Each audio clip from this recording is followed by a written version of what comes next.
एक प्राचीन नगरी जो बसी है नदी और सागर के संगम पर।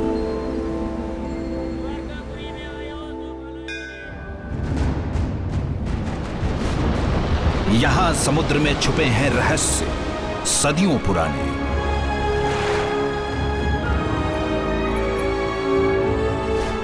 इस शहर में खड़ा है एक भव्य मंदिर।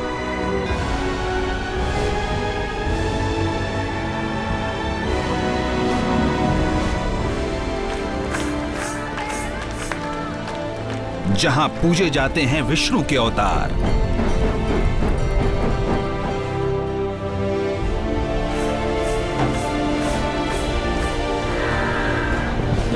यहां लहराता है आस्था का ध्वज।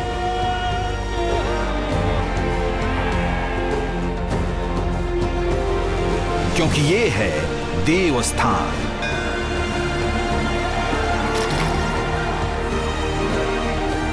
जहां रहते हैं श्री कृष्ण, द्वारका के भगवान, द्वारकाधीश।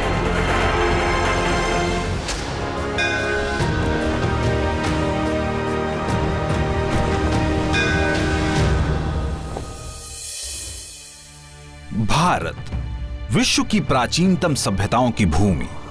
इसके पश्चिमी तट पर लगभग 65,000 स्क्वायर किलोमीटर तक फैला गुजरात का सौराष्ट्र। एक तरफ मरुभूमि, दूसरी तरफ हरियाली और तीन तरफ अरब सागर। ये वो क्षेत्र है जहां बसता है एक ऐतिहासिक शहर द्वारका।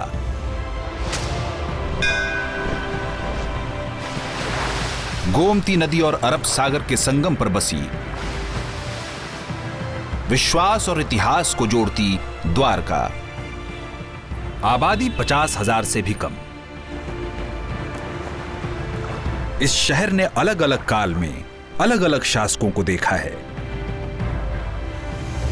गुप्त वंश से लेकर राजपूत, मराठा, मुगलों और अंग्रेजों तक द्वारका का सबसे पहला ऐतिहासिक उल्लेख गुजरात के भावनगर में मिले 6ठी सदी के पालिताना कॉपर प्लेट्स पर मिलता है।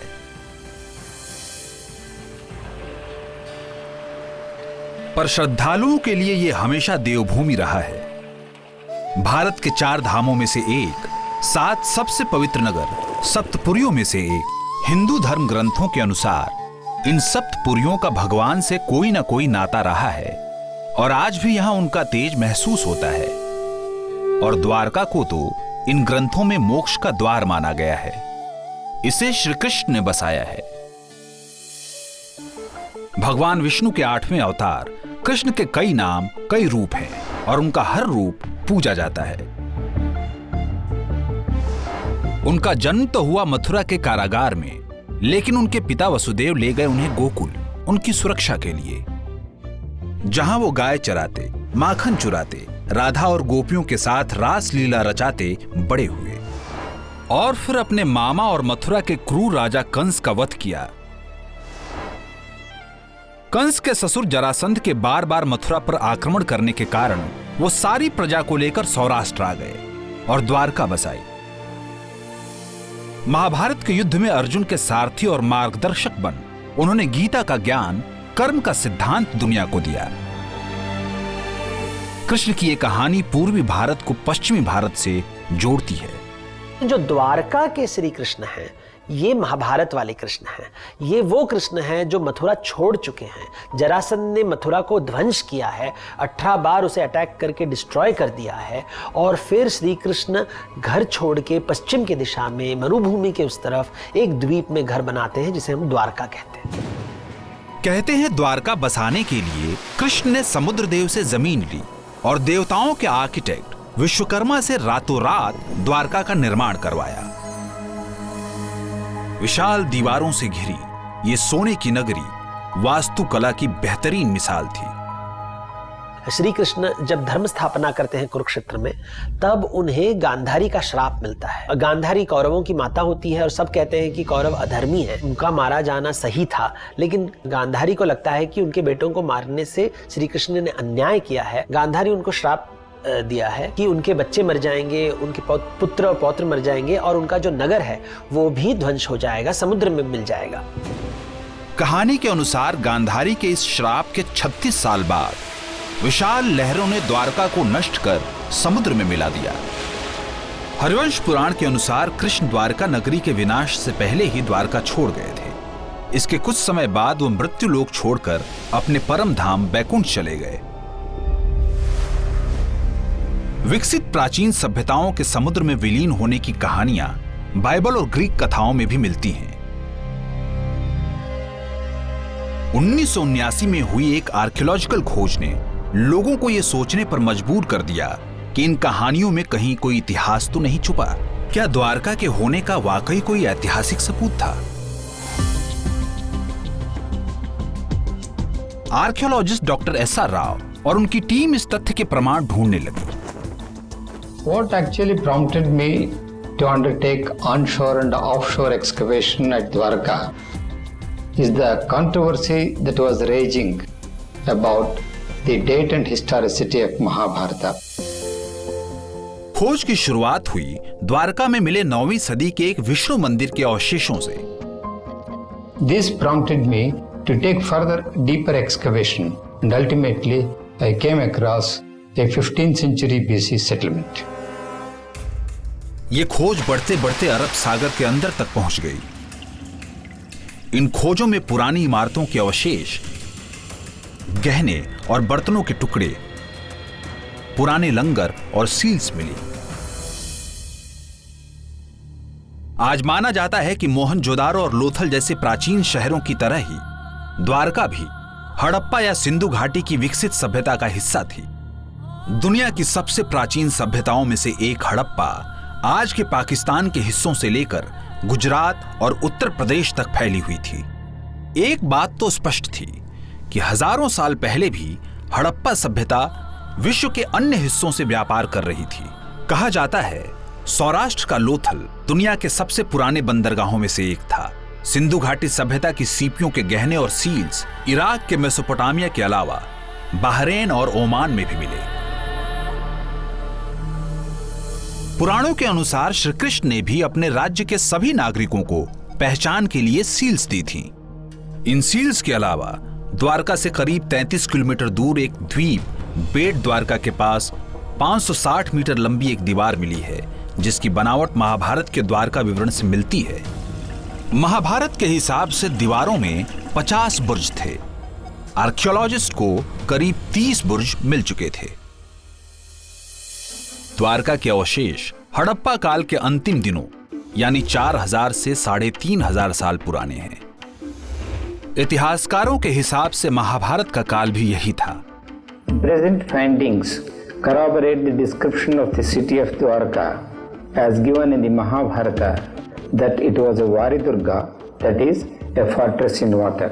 The existence of the ancient city of Dwarka in 1500 BC and its submergence as stated in the Mahabharata have been proved.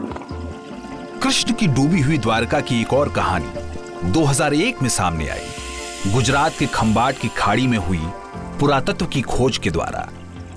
हालांकि यहां मिले अवशेषों का 9000 से लेकर 13000 साल पुराने होने का अनुमान लगाया गया है। कुछ विशेषज्ञों का मानना है कि ये अवशेष अपने साइज और बनावट की वजह से द्वारका नगरी के हो सकते हैं। सालों साल चली इन खोजों से अलग अलग निष्कर्ष निकाले गए, पर द्वारका का असली रहस्य शायद समुद्र के अंदर ही रह गया है।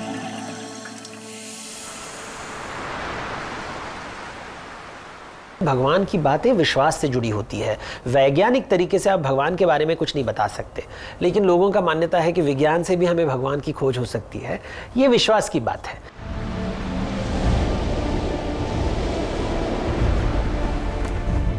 द्वारका ओखा मंडल का हिस्सा है।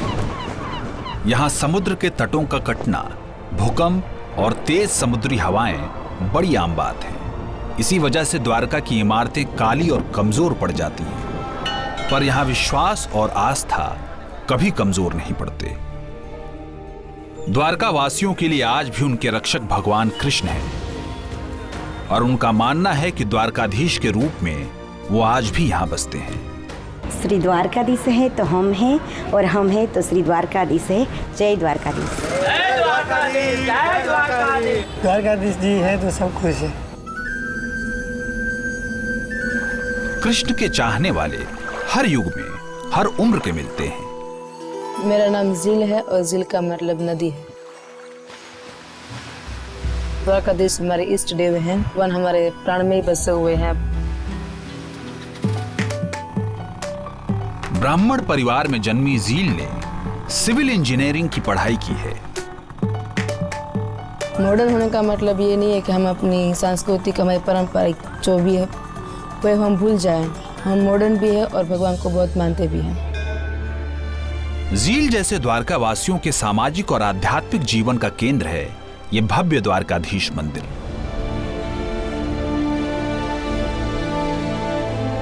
ये जगत मंदिर और त्रिलोक सुंदर के नाम से भी जाना जाता है। ये द्वारका की बाकी सभी इमारतों से ऊंचा उठता है। यूं तो इस मंदिर की स्थापना की कोई ऐतिहासिक तिथि नहीं मिली है, पर प्रमाणों के अनुसार हजारों सालों में मंदिर ने कई आक्रमण और पुनर्निर्माण देखे हैं। 8वीं सदी के महान विद्वान आदि गुरु शंकराचार्य ने इसका पुनर्निर्माण करवाया। उसके बाद इसकी देखरेख राजपूतों ने की। 15वीं शताब्दी में महमूद बेगड़ा ने इसे तोड़ दिया। 1857 में अंग्रेजी हुकूमत के तहत इसे बड़ी हानि पहुंची, पर 1861 में अंग्रेजों ने गायकवाड़ों के साथ इसकी मरम्मत भी करवाई। 1960 में इस मंदिर को द्वारकाधीश टेम्पल एडमिनिस्ट्रेटिव कमेटी को सौंप दिया गया, पर कथाओं के अनुसार इस मंदिर का निर्माण कृष्ण के परपोते वज्रनाभ ने करवाया था। ग्रेनाइट और सैंडस्टोन से बना यह प्राचीन मंदिर नागरा वास्तुकला शैली का बेजोड़ उदाहरण है। इसमें 5 मंजिलें और 60 स्तंभ हैं। इसका शिखर करीब 38 मीटर ऊंचा है और मंदिर की दीवारों पर बनी हैं देवी देवता और पशु पक्षियों की कलाकृतियां।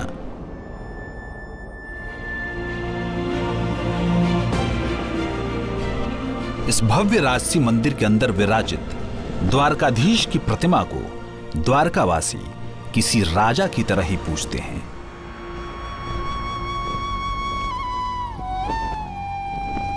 द्वारकाधीश मंदिर की अपनी दिनचर्या है। सब कुछ समय अनुसार होता है।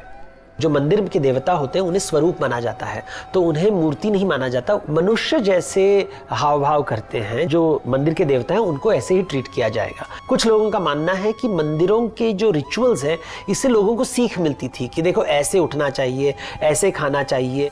हर रोज द्वारकाधीश को 11 बार भोग लगाया जाता है और 4 बार उनकी आरती होती है। सुबह मंगला आरती से द्वारकाधीश को जगाया जाता है, श्रृंगार आरती में सजाया जाता है। दोपहर के विश्राम के बाद शाम को संध्या आरती होती है और रात में शयन आरती के बाद उन्हें सुलाया जाता है।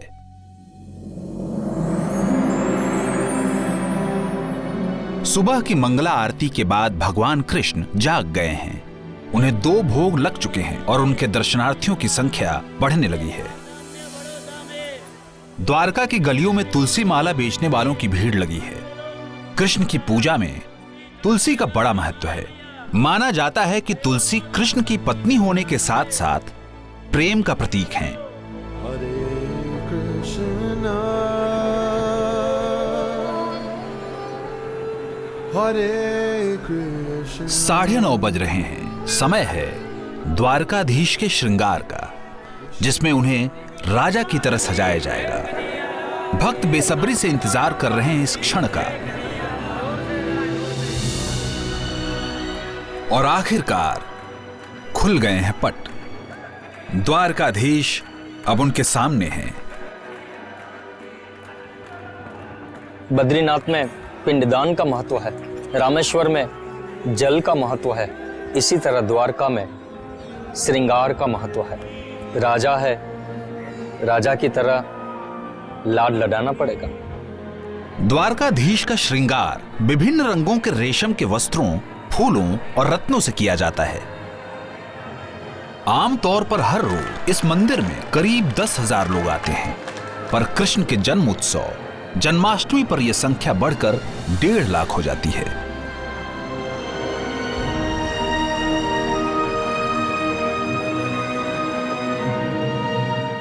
द्वारकाधीश की प्रतिमा की अनेकों कहानियां हैं। एक कहानी यह स्पष्ट करती है कि इस प्रतिमा की आंखें क्यों अधूरी बनी हैं।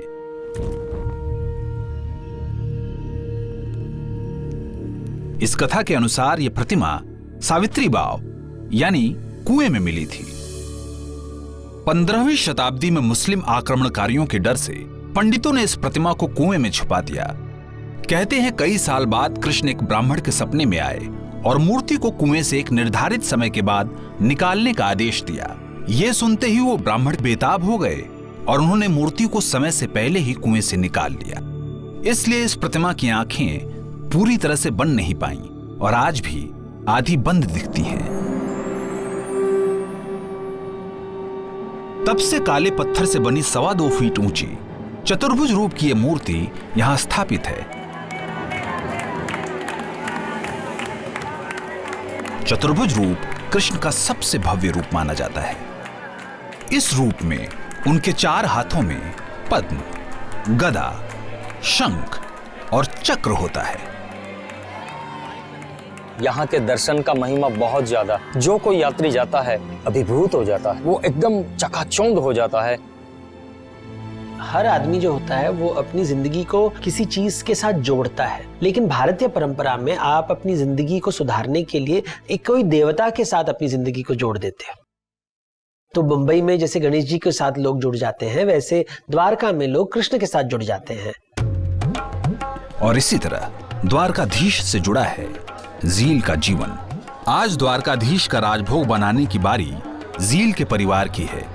दिन के 12 बजे लगने वाला राजभोग द्वारकाधीश का मुख्य भोग है। इसमें उन्हें रोटी, पूरी, चावल, सब्जियां, मिठाइयां और नमकीन चढ़ाया जाता है।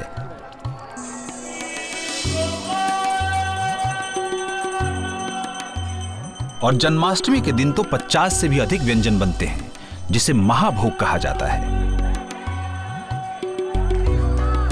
दोपहर के 1 बज रहे हैं। अब पट बंद होंगे।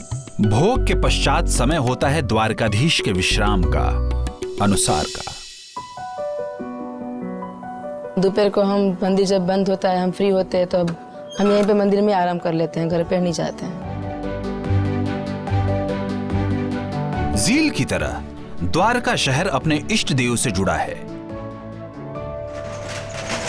द्वारकाधीश जागते हैं तो द्वारका जागता है, वो सोते हैं तो ये भी सो जाता है।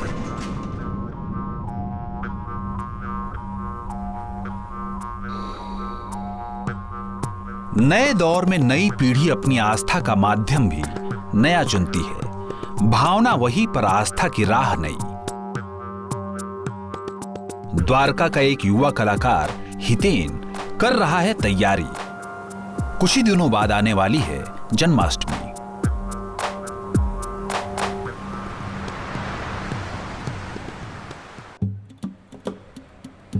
द्वारका कृष्ण भक्तों की नगरी है। इसके गलियों में जहां श्रद्धालु परंपरागत तरीके से उनके दर्शन के लिए आते हैं, वहीं 26 साल के हितेन ने खुद को अपनी कला के जरिए कृष्ण से जोड़ा है। मैं आर्टिस्ट हूँ, कैनवास पेंटिंग सब बनाता हूँ और ज़्यादातर कृष्ण की ही बनाता हूँ। साथ में मैं टैटू आर्टिस्ट भी हूँ।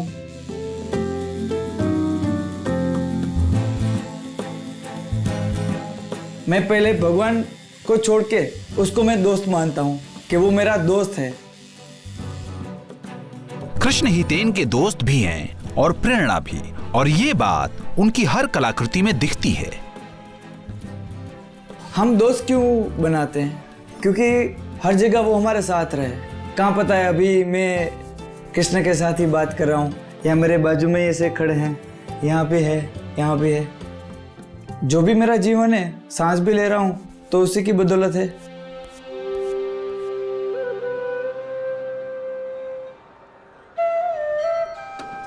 शाम के 5 बज चुके हैं। समय है द्वारकाधीश मंदिर में उत्थापन का, द्वारकाधीश के जागने का। द्वारकाधीश का मंदिर है, यहाँ के दर्शन जो है बहुत प्रचलित है। और जब शंख की, धूप की, अग्नि की आरती जब शुरू होती है कि यात्री उस आरती में मोहित हो जाता है।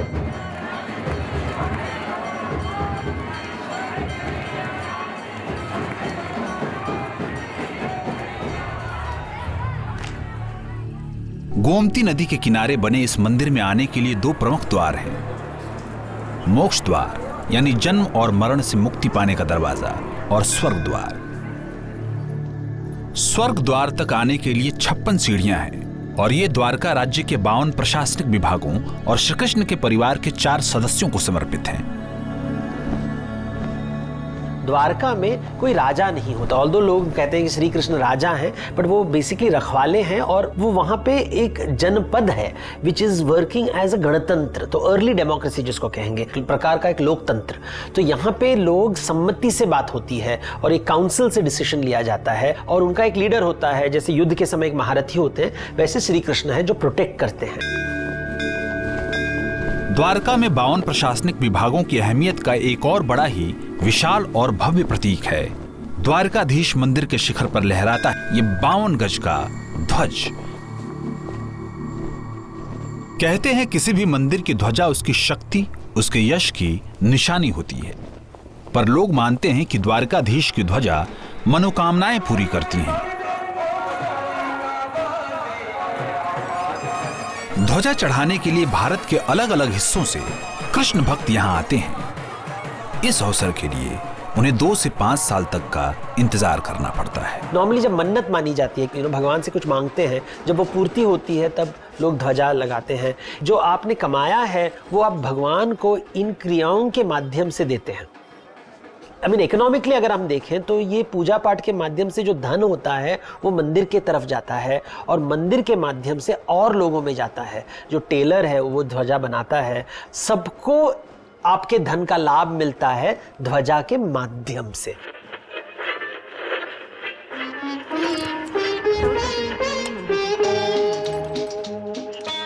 द्वारकाधीश की ध्वजा बनाने का काम 1962 से एक परिवार करता आ रहा है। मेरा नाम भरत भाई है। हम सालों से यहाँ रहते हैं। ध्वजा सीने का काम हम 62 से करते थे।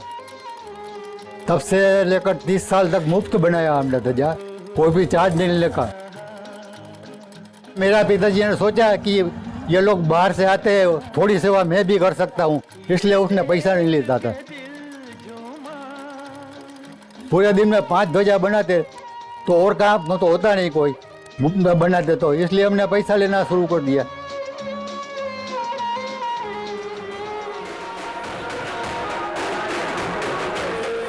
आज द्वारकाधीश को अपनी भक्ति, अपने भावनाओं से मोहित करने आई है गुजरात के भावनगर जिले से 400 औरतों की ये कीर्तन मंडली। ये महिलाएं पिछले 10 साल से जन्माष्टमी के अवसर पर द्वारिका में आती हैं और ध्वजा चढ़ाने से पहले बड़ी धूमधाम से निकलती है इसकी शोभा यात्रा।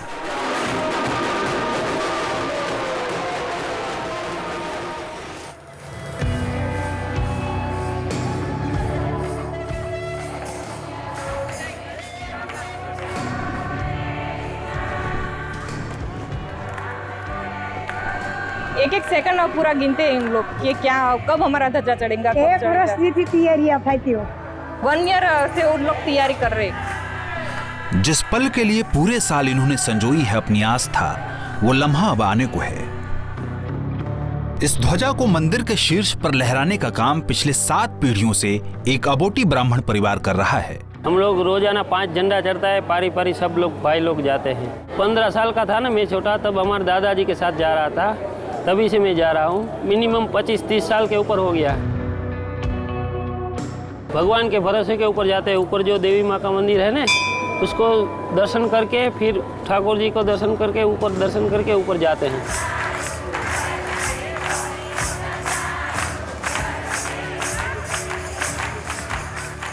द्वारकाधीश हमारे इष्ट देव हैं, हमारी जान है।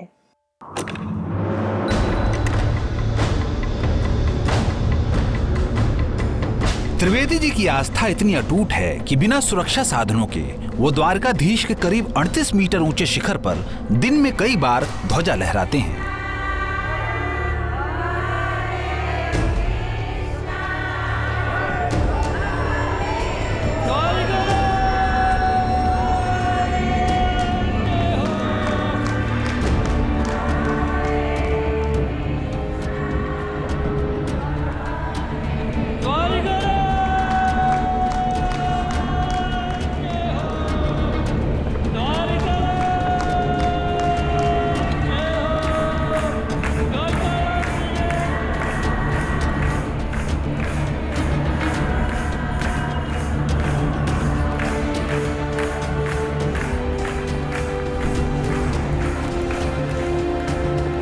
ध्वजा जी फरकता है ना, तब मन प्रफुल्लित हो जाता है। आप लोगों का झंडा हमने फरका दिया है, ऐसे मन में आनंद हो जाता है। मंदिर के अंदर द्वारका के नाथ और उनकी 8 पटरानियां हैं, और जो ध्वजा जी है वो राधा का रूप है। ध्वजा का रंग भले ही बदले, पर इस पर बने चांद और सूरज नहीं बदलते। मानना है कि जब तक ये रहेंगे तब तक श्री कृष्ण रहेंगे और रहेगी उनके प्रति लोगों की श्रद्धा अनंत और अटूट।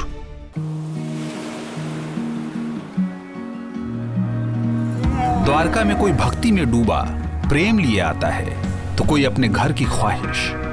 यहां अरब सागर के किनारे जिसे जैसा घर चाहिए वो वैसा घर बनाता है, पत्थर पर पत्थर सजाकर। हर पत्थर एक मंजिल का प्रतीक है, जिसे जितने फ्लोर चाहिए वो उतने पत्थर लगाता है।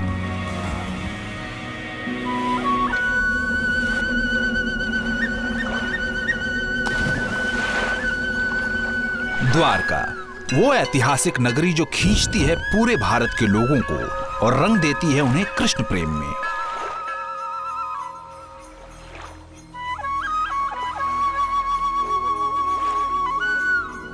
राजाओं ने भारत का निर्माण नहीं किया है, ब्राह्मणों ने भारत का निर्माण नहीं किया है, यात्रियों ने, भक्तों ने भारत का निर्माण किया है। तो तीर्थों को जोड़ जोड़ के भारत बनाया गया है और धामों को जोड़ के भारत बनाया गया है, और यही विश्वास हमें जोड़ता है। 1000 साल पहले भी विश्वास ने भारत को जोड़ा था, आज भी विश्वास से ही बात बनती है। इसी विश्वास का दामन पकड़कर दिल्ली के संजय और नीना सिंह निकल पड़े हैं 4 धाम की यात्रा पर, और द्वारका आने के लिए इन्होंने चुना है जन्माष्टमी यानी कृष्ण के जन्मोत्सव का समय। पहले हम द्वारका आए क्योंकि यही मोक्ष का द्वार कहा जाता है, और जन्माष्टमी से अच्छा अवसर और कोई लगा नहीं हमें। द्वारका धाम घुसते ही हमें ऐसा लगा जैसे हम द्वारका ही नहीं गोलोक धाम में पहुंच गए हैं। द्वारका 4 धामों में से एक है। इन धामों की स्थापना का एक विशेष उद्देश्य था मध्यकालीन भारत यानी मिडिवल इंडिया के शुरुआती दौर में बट रहे हिंदू धर्म को जोड़ना। 8वीं सदी के महान विद्वान आदि शंकराचार्य ने भारत की इन्हीं 4 दिशाओं में मठों की स्थापना की। उत्तर भारत में बद्रीनाथ धाम है, पूरब में जगन्नाथ जी हैं, दक्षिण में रामेश्वरम और पश्चिम में द्वारकाधीश है। और लोग कहते हैं कि विष्णु भगवान जो हैं वो ध्यान लगाते हैं बद्रीनाथ धाम में, वो भोजन करते हैं जगन्नाथपुरी में, नहाते हैं रामेश्वरम में और द्वारकाधीश में राज करते हैं। ये भारत के 4 कॉर्नर्स को मैप करता है। ये मठ आज भी हिंदू धर्म और वैदिक शिक्षा परंपराओं के केंद्र हैं।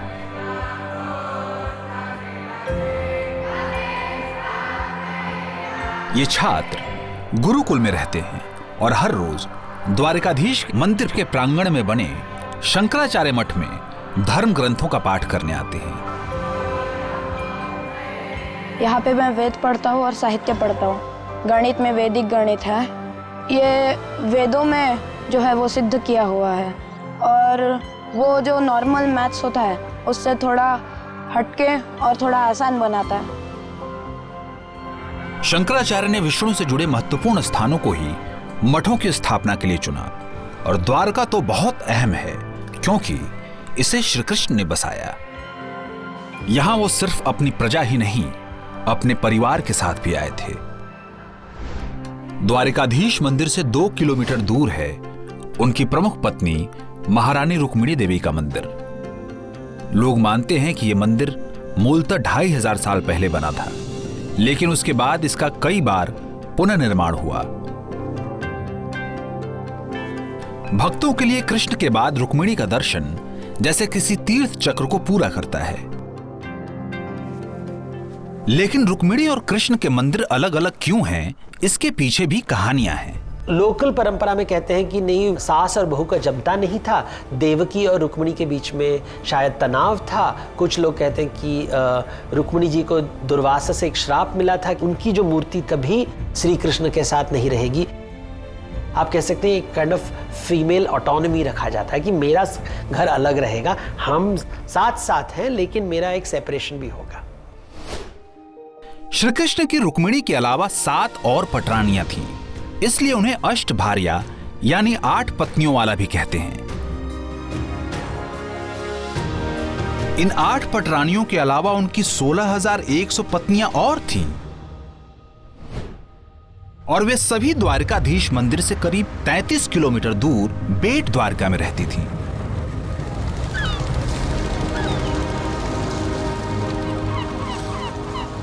लेकिन बेट द्वारका एक और वजह से मशहूर है। 500 साल पहले जब मुगल सल्तनत थी और राजपुताना में एक राजकुमारी थी जिनका नाम था मीराबाई, और उन्होंने कहा कि मेरे जो सच में पति हैं वो श्री कृष्ण हैं, और उन्होंने श्री कृष्ण के भक्ति काव्य बहुत लिखे थे और उन्होंने अपने घर को छोड़कर वृंदावन गए, मथुरा गए, और उन कहते हैं कि लास्ट में वो द्वारका गई और वहाँ पे वो मूर्ति में विलीन हो गई।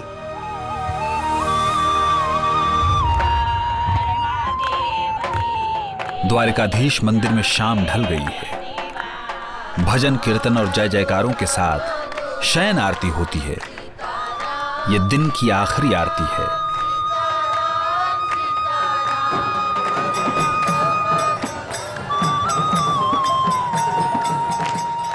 द्वारका के राजा का आराम करने का समय हो गया है। कल का दिन है बड़ा खास, कृष्ण जन्माष्टमी का, और पूरी द्वारका का एक अलग ही रूप नजर आएगा।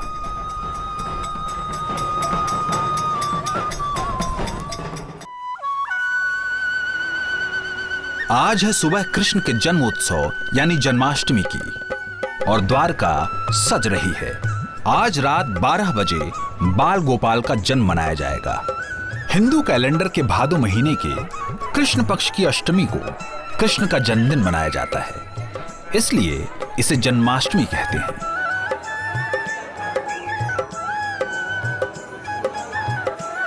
पर्यटन पर आधारित द्वारका का जन्माष्टमी के दिन मंजर ही अलग होता है।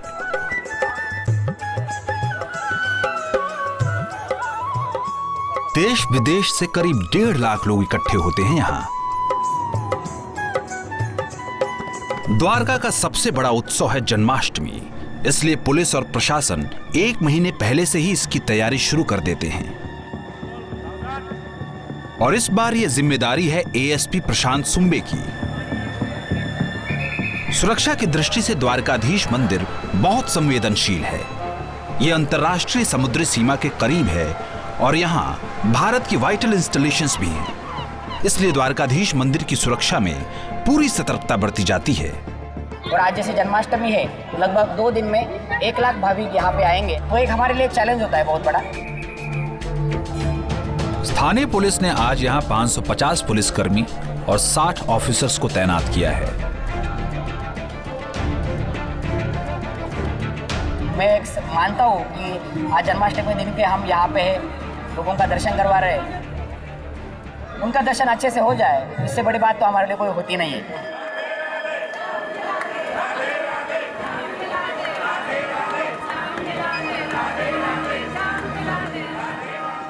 भक्तों के नयन तरस रहे हैं द्वारकाधीश के अभिषेक स्नान के लिए।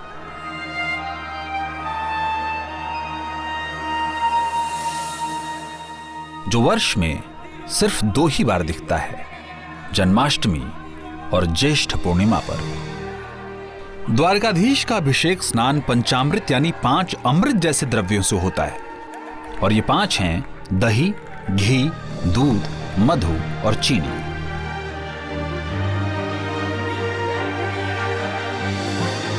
ये 5 द्रव्य अलग अलग गुणों के प्रतीक हैं।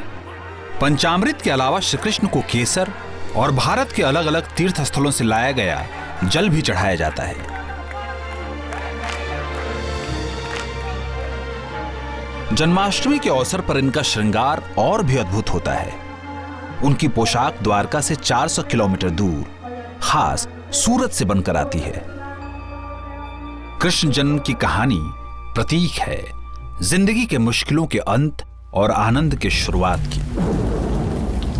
कृष्ण का जन्म एक तूफानी रात को मथुरा के एक कारागार में हुआ।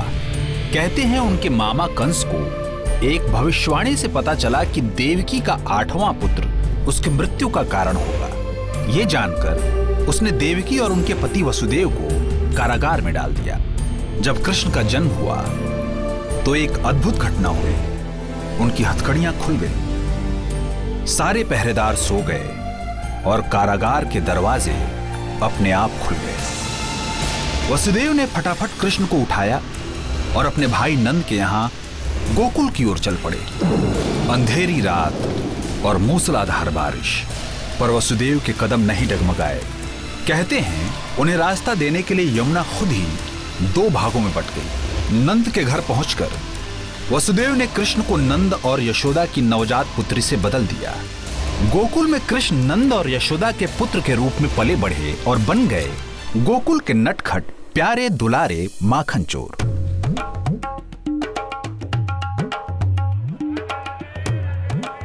छोटे से कान्हा को माखन और मिश्री से इतना प्रेम था कि वो दूसरों के घरों से माखन चुरा लेते, इसलिए उन्हें माखन चोर भी कहा जाता है। ये राधा रानी का लगाया हुआ प्रसाद है, मक्खन मिश्री का प्रसाद, बटर का प्रसाद है। 2 टाइम लगता है जन्माष्टमी के दिन खास। एक सुबह लगता है 6 बजे और जन्माष्टमी के दिन शाम को भी 6 बजे लगता है। बोल श्री द्वारकाधीश भगवान की जय। जय द्वारकाधीश। जन्माष्टमी का भोग बड़ा ही खास होता है। जील और अन्य औरतें बड़े ही प्रेम से बनाने में लगी हैं आज का भोग। अभी यह मंदिर में हमारी सेवा चल रही है। हमारी फैमिली की सारी लेडीज सब मिलके भगवान की भोग सामग्री बनाते हैं और ये प्रसाद जो बनता है वो हम वैष्णवों को प्रसाद के रूप में देते हैं। अभी ये पूरी बन रही है। हाँ, और भजन भी करते हो, पाठ भी करते हैं, हर रोज़ करते हैं। भगवान का नाम लेते लेते भगवान की सामग्री बनाते हैं।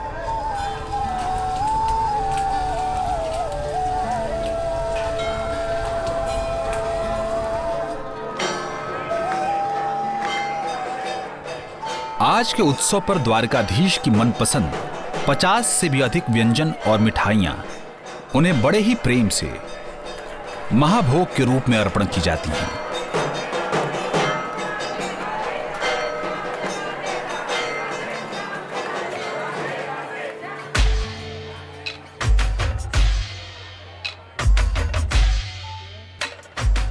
मंदिर से कुछ दूर हितेन और उसकी टीम जुटे हैं डांस प्रैक्टिस में, आज रात को होने वाले जन्माष्टमी के विशेष प्रोग्राम के लिए। अभी की जो जनरेशन है वो ऐसे सोचते हैं कि पूजा करने से भगवान मिलते, ऐसा जरूरी नहीं। भगवान तो ऐसे भी मिल सकते हैं हमें, जरूरी नहीं कि माला लेके हम चले।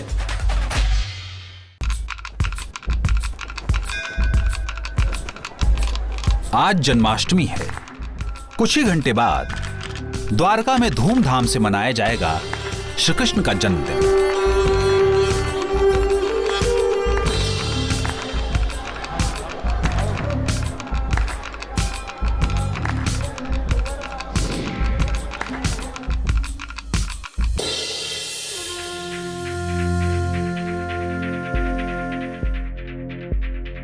गोविंद बोलो हरि गोपाल बोलो, गोविंद बोलो हरि गोपाल। हितेन अपने परफॉर्मेंस के लिए तैयार हो रहा है। वो अपने मित्र कृष्ण के नाम अपना नृत्य पेश करेगा ठीक रात 12 बजे। मैं इतना ही ख्वाहिश रखता हूँ कि मेरी भी आइडेंटिटी हो तो कृष्ण के साथ हो।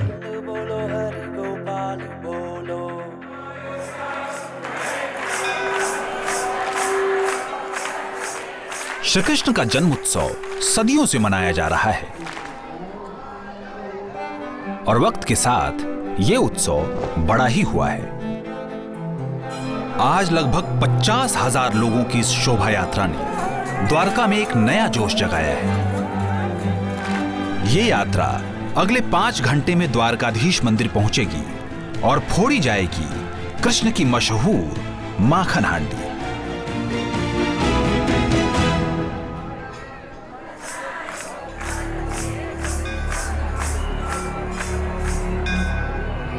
बारह बजने वाले हैं। सुरक्षा व्यवस्था के अंतिम मुआयने के लिए डिस्ट्रिक्ट कलेक्टर मंदिर पहुंच गए हैं। टेंपल कैंपस में we have open police control room just to help the devotees. Health control room है, information centre has also been open.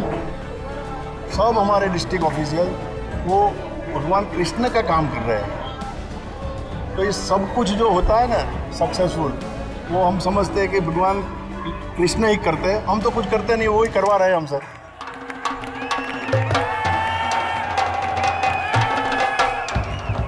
नटखट गोपाल की माखन हांडी फोड़ने की लीला के बिना जन्माष्टमी का उत्सव कहां पूरा होता है। इसलिए द्वारकाधीश मंदिर से कुछ किलोमीटर दूर दोहराई जा रही है ये प्रथा।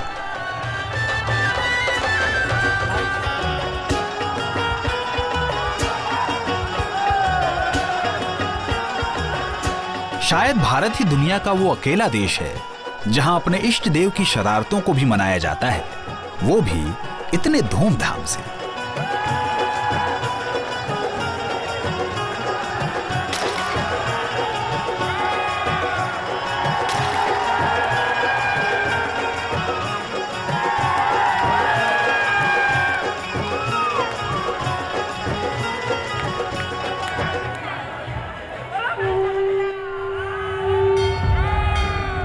बारह बजने में श्री कृष्ण के जन्म में अब कुछ ही क्षण बाकी हैं। भक्तों की नजरें कर रही हैं इंतजार, कब खुलेंगे द्वार, कब होंगे दर्शन बाल गोपाल के।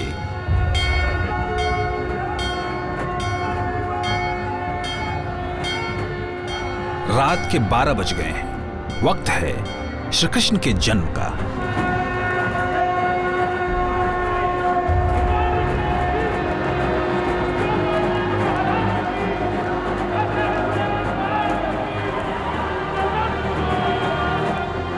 इस समय लोग जब सेलिब्रेशन करते हैं, भगवान को बच्चे के रूप में देखते हैं और अपने आप में वात्सल्य रूप को जगाते हैं ताकि हम भगवान से जुड़ जाएं।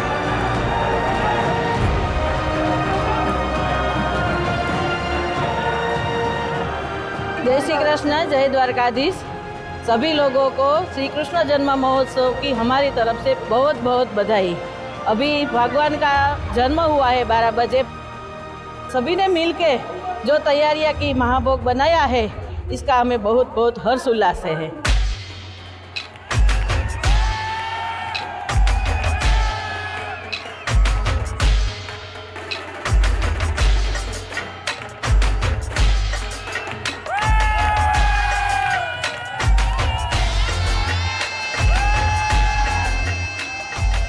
हितेन है मंच पर और उसके साथ झूम रही है पूरी द्वारका।